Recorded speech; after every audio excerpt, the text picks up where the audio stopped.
Sie ist verschrocken. Die Hexennacht hat ich jetzt fast vergessen. Ja, da muss ich ja noch Salbe machen, die ich der Oberhex versprochen habe, gegen ihren Rheumatismus. Warte mal, also trocknete Flügelpilz, habe ich. Rottenbein, habe ich. Und noch Karrensalbe. Und jetzt brauche ich noch 5 Pfund Heidelbeere.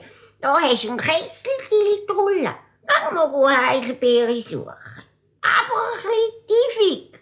Hui, ist die kleine Hexe froh gsi, dass sie an die frische Luft gekommen ist. Sie hat nämlich gern Sonne gehabt und Vögel und Blumen. Sie hat sich vielmal bücken und wo sie den Kessel etwa halb voll hatte, plumpset sie ins Moos und sagt: Ui, ist das eine Hitze? Jetzt könnte ich gerade ein bisschen kühlen Schnee vertragen. Hey, wie heisst jetzt auch der Schneespruch? Oh ja, jetzt weiss ich wieder. Vierlifax, juhei, juhe, 4, 5, 6, fall abe Schnee. Tilitrulla hat zum Himmel hochgeschaut und richtig, schon kommt eine kleine graue Wolke und schöne, weiche Schneeflocken sind auf Tilitrulla herabgerieselt.